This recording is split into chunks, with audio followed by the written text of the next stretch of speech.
भगवान ने खुद बोला है कि इन कहानियों को सुनने वालों के हर काम मैं करता। इसलिए इस कहानी को सुनना जरूरी है, क्योंकि प्रभु ने वरदान दिया कि ये कहानी सुनने वालों के सब काम पूरे हो जाते हैं, क्योंकि ये शिव के वो भक्त हैं जिन पर शिव ने विभिन्न परीक्षा ली, अंत में उनको भगवान ने दर्शन भी दिए। बड़ा पुण्य है प्रभु का दर्शन उन्होंने प्राप्त किया। जो प्रभु का दर्शन प्राप्त किए उन्होंने कैसे प्राप्त किया, ये मार्गदर्शन हमको मिल जाएगा। हम भी प्रभु के दर्शन प्राप्त करने में फिर विलंब नहीं करेंगे, हमको भी मिलेगा वो दर्शन। हमारे हर क्रिया का फल मिलता है। मगध राज्य में एक व्यापारी आया। मगध राज्य कहाँ है बताइए? आज जो पटना है, पटना। कोई पटना से आए हैं? थोड़ा हाथ भी अच्छा ही उठाइए, बहुत नीचे मत उठाइए, थोड़ा अच्छे से ही उठाइए, क्योंकि इधर नहीं उठाओगे तो गली में उठाना पड़ेगा, लोग कहेंगे कि देवालिया है हाथ उठाया। अच्छा है प्रभु के सामने ही उठाया, भक्ति भी हो जाएगी, भगत भी कहलाएंगे, यही हाथ उठाना। मगध राज्य में श्रेणिक बिंबिसार राज्य कर रहे हैं। एक कंबल का व्यापारी आया। वो कहता है कि प्रभु मेरे पास रत्न कंबल है, खरीद लो। राज दरबार में राजा ने पूछा कि रत्न कंबल कितने का है? उसने कहा मेरे पास 16 कंबल है। 16 कंबल, एक कंबल 2 लाख सोने के मोहर का है। कितने का? राजा बोला कि मेरे कोष में जो भी पैसा है वो प्रजा का कर का है और प्रजा के भले के लिए है। मेरे पास इतना पैसा नहीं कि रत्न कंबल खरीद सको, तुम जाओ भाई। कंबल व्यापारी को लगा कि जब राजा ही नहीं खरीद सकता हो, उस देश में और कौन खरीद सकता होगा भाई महाराज। इसलिए राजा ने राजा की बात सुनते ही कंबल व्यापारी निराश लौटने लगा। रास्ते में ऊपर से एक सेठानी देख रही थी कि कंबल व्यापारी जा रहा है। सेठानी ने बुलाया, कहा कि क्या बेच रहा है? अरे जाने दो सेठानी, आपके देश का राजा ही ये कंबल नहीं खरीद सका, आप क्या खरीदोगे? सेठानी ने बोला अरे क्या भाव है बता तो सही। 2 लाख सोने का मोहर एक कंबल का लगेगा, क्योंकि रत्नों से बना है कंबल। अरे मेरी एकलौता बेटा है, उस बेटे की 16 रानियां हैं, नहीं 32 रानियां हैं। कितनी? 32 कंबल है तो बता, अभी 64 लाख सोने का मोहर गिनती हूं। वो सोचे कि जिस देश के राजा 2 लाख सोने का मोहर नहीं दे सका, वहां ये 64 लाख सोने का मोहर गिनने की बात करती है, वाह कितनी पैसा वाली है। उसके पास तो 16 ही कंबल था, 16 कंबल दे दिया और उसने 32 लाख सोने के मोहर गिन दिए और वो चलते बना। अब इसने अपनी बहुओं को आधा आधा कंबल तोड़ के दिया, क्योंकि एक ही बेटे की 32 पत्नियां थी। मैं उस जमाने की बात कर रहा हूँ। इस कथा में से हम धर्म की बात ही समझना चाहिए। ये सुन के मैं भी 32 पत्नी करूंगा, गुरुदेव ने समझाया कि 32 पत्नी होती है, उसके लिए नहीं है कथा। कथा तो मोक्ष कैसे जाए ये समझने के लिए। अब 32 पत्नियों को आधा आधा टुकड़ा करके सासू ने कंबल दिया। बड़ी घमंडी बहुएं थी, सोची कि ये कंबल टुकड़ा कौन रखेगा। पैर पहुंच पहुंच के उन्होंने 2-2 लाख सोने के मोहर के कंबल को गली में फेंक दिया। कहां फेंक दिया? 32 टुकड़े गली में गिरे हैं। राजा उधर से निकल रहा है, उसको जाना हुआ, देखा कि मैंने जो कंबल मना किया वो गली में पड़े हैं। राजा ने सोचा ये किसने फेंका होगा। मालूम पड़ा कि सेठानी के बहुओं ने पैर पहुंच के बाहर फेंक दिए। राजा को लगा मैं ये कंबल नहीं खरीद सका, इस घर में कोई पुण्य आत्मा है जिसके पुण्य से इतना धन यहाँ आ गया। वो क्या पुण्य किया होगा जिससे इतना धन आया। और आप लोग धन के लिए तरसते हो कि नहीं? बोलो आप। अगर पुण्य थोड़ा भी होता तो तरसना पड़ता। तो धन के लिए मत तरसो। जब भी आपको धन का अभाव आए, भक्ति बढ़ाओ, भक्ति ही शक्ति दे सकती है। हम लोगों के पीछे पड़ते हैं, हम टैक्टिक्स करने के लिए जाते हैं, कैसे भी धन बटोर के आएंगे। तुम कितने भी गली में गुड़ो, जितना मट्टी चिपकना लिखा है उतना ही चिपकेगा। अब ये सैनिक महाराजा सीधा जाके महावीर स्वामी के दरबार में पहुंच के उनको पूछता है, प्रभु रास्ते में मैंने एक जगह देखा जहाँ 32 कंबल के टुकड़े पड़े हुए थे, इतना धन कैसे आ गया उस घर में जो राजा के पास भी नहीं? तो तीनों काल के ज्ञानी महावीर स्वामी ने बताया, हे सैनिक राजा, मैं एक कहानी सुनाता हूँ, सुन। एक गरीब औरत थी। कौन थी?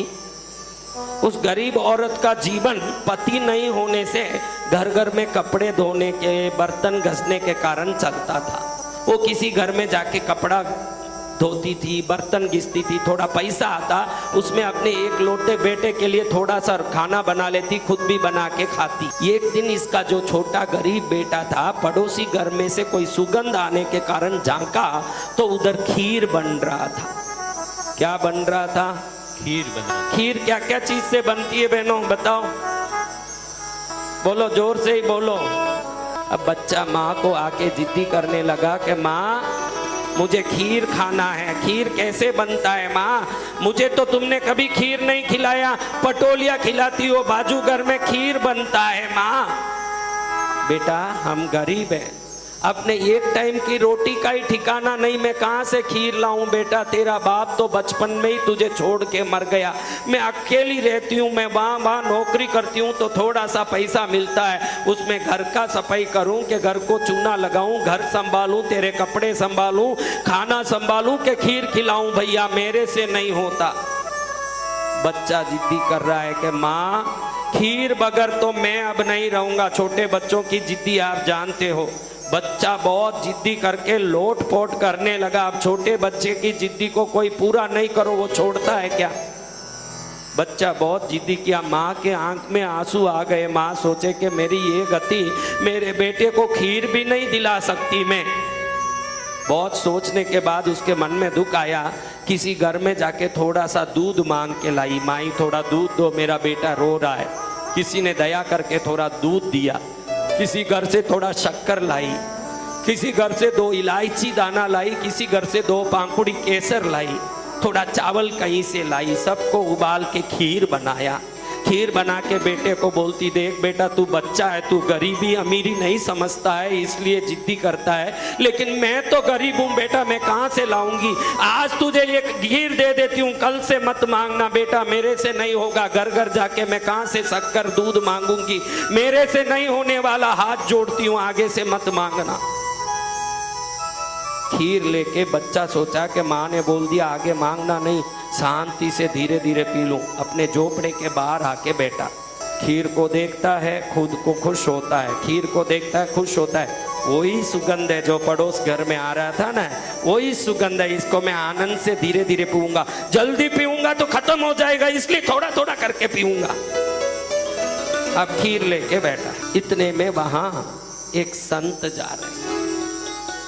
संत ने देखा कि घर है, मुझे भी अन्न चाहिए। संत ने बोला बेटा कुछ अन्न मिलेगा? घर में माँ है? माँ नहीं, मेरी माँ काम करने जाती है, बर्तन घिसती है किसी घर में। संत ने देख लिया गरीब घर है, ठीक है बेटा। वो थोड़े आगे जाने लगे, बच्चे नहीं उत्सुकता बस उनको बुलाया, अरे महात्मा जी, महात्मा जी। क्या बेटा, क्यों आप भूखे हो? हाँ बेटा मैं भूखा हूँ। एक खीर देखा आपने? हाँ देखा बेटा, देखा। पियोगे? कोई देगा तो पिएंगे बेटा, हम महात्मा हैं, घर घर में लेके खाते हैं। घर घर में लेके खाते हो महात्मा जी? अरे बसंत विजय जी, क्या आपका अपना घर नहीं है? नहीं है बेटा, हम संत बन गए ना इसलिए घर छोड़ दिए बेटा, हम संत बन गए इसलिए घर छोड़ दिए। आपके माँ बाप नहीं है? हमारे कोई माँ बाप नहीं होते बेटा, हम सन्यासी हो गए। महात्मा जी मेरी माँ कहती है कि वो बहुत गरीब है, बहुत दुखी है, मुझे बोलती है तू कुछ मत मांगना मेरे से। मैं बहुत दुखी होता था कि माँ बोलती है कुछ मत मांगना, लेकिन आज मैं खुश हूँ महात्मा जी, कम से कम मेरी माँ तो है, आपकी वो भी नहीं है मेरी माँ। जय जय गुरुदेव। कम से कम मेरी माँ तो है, वो गरीब होगी, जैसे होगी वैसे होगी महात्मा जी, लेकिन मेरी माँ तो है। तो मैं कल और डबल जिद्दी करूंगा ना, मेरी माँ जरूर और खीर बना देगी। आपके माँ बाप भी नहीं है आपके, आप पी लो महात्मा जी ये खीर, आप पी लो।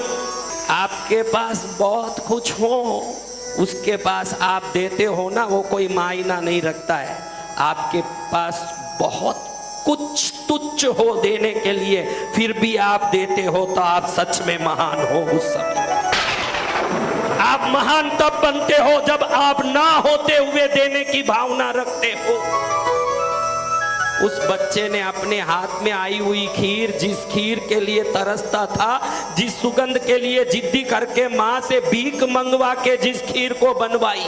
आप सोचो, आपके पास कोई एक ही चीज हो और उसको छोड़ने का मन नहीं हो और मांगने आ जाए कोई, कितने लोग दे पाएंगे महाराज? हम तो अच्छे हैं, खुश हैं, घर में सब कुछ बन रहा है, तब भी द्वार पर कोई आवे तो आगे जा, आगे जा, आगे जा, यहाँ कुछ नहीं है, हाँ आगे जा। कई लोगों के घर में कुछ पूछने जाएं, आगे जा, आदमी नहीं है, आगे जा। भिखारी बोलता तू ही आदमी बन के दे देना भाई, तू क्या ही जानवर है, तू ही आदमी बन के दे दे। हाँ, ये हालत। अब बच्चे ने खीर दिया, महात्मा जी खीर पिए। इतनी कहानी श्रेणिक राजा को भगवान महावीर बता के कहते हैं, ये जो बच्चा गरीब खीर दिया ना, यही बच्चा वो सेठानी के घर में बेटा बन के जन्मा है। उसके पुण्य से इतना धन सेठानी के घर में आया है कि 16 रत्न कंबल खरीदने की ताकत उसमें आई है। ये भंडारे सब इसीलिए होते हैं कि कोई खा के जाएगा, उसका पेट तृप्त होगा, तो यहाँ जो राशन लाके दे रहा है वो जरूर सेठानी का बेटा बनेगा, उसके घर में रत्नों के कंबल होंगे। हाँ, महाराज जी पैसे नहीं मांगते, महाराज जी किसी के पास हाथ नहीं फैलाते, ये पंडाल का आपसे पैसा नहीं लिया है, ये लाइटों का, ये संगीतकार का, ये संचालक का, ये साउंड वाले का, ये पंडितों का, ये दूध का, ये हवन सामग्री का हमने किसी से पैसा नहीं लिया है। लेकिन जो देगा सामग्री वो जरूर सेठानी का बेटा बनेगा, क्योंकि वो देता है। एक खीर का कटोरा किसी को राजा बना सकता है, तो ऐसे भंडारों में लोगों को खिलाने वाले या कई तरह के लोग आते होंगे। आप ध्यान रखना, कितने ही लोग भंडारे में आते हैं जिनके घर में मिठाई नमकीन खाने की शक्ति नहीं होती, लेकिन यहाँ आके वो बिना संकोच खा के जाते हैं, उनको तृप्ति भी होती है। जो नहीं खाया वो चीज का तरस भी खत्म होता है, खिलाने वाले के 10 जन्मों का पुण्य बढ़ जाता है। जय जय गुरुदेव।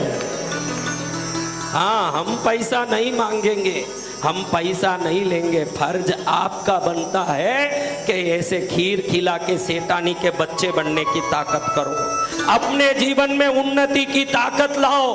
बैठे बैठे मुंह ताकोगे तो सदा ही गरीब के बेटे बने रहोगे।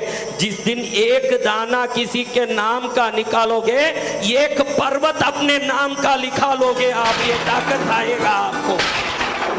हम नहीं मांगेंगे, मैं संत हूं क्यों मांगू? कई लोग पूछ रहे हैं कि हमने सुना कि आप रसोइये को 26 लाख रुपया बात करके लाए हो, कैसे चुकाओगे महाराज? अरे अगर शंकर की शक्ति आप में दे सकता हूं तो मेरे कार्यों को भी करने की शक्ति शंकर देंगे, आपसे मांगने की जरूरत नहीं। बोलिए वचन सिद्ध गुरुदेव की जय हो। आपसे मांग के मेरा कोई दरबार नहीं चलता। आपको खुद को इच्छा हो कि मुझे भी सेठानी का बेटा बनना है, मैं भी 16 रत्न कंबल खरीदूं, इतना ताकत वाला बनना है, तो पहले किसी गरीब का पेट भरना सीखो। जिस दिन किसी गरीब की सेवा करोगे, तुम्हारी गरीबी जड़ से खत्म हो जाएगी उसी दिन, फिर आप कमजोर नहीं रहोगे। देने वाले को दाता 1000 गुना देता है।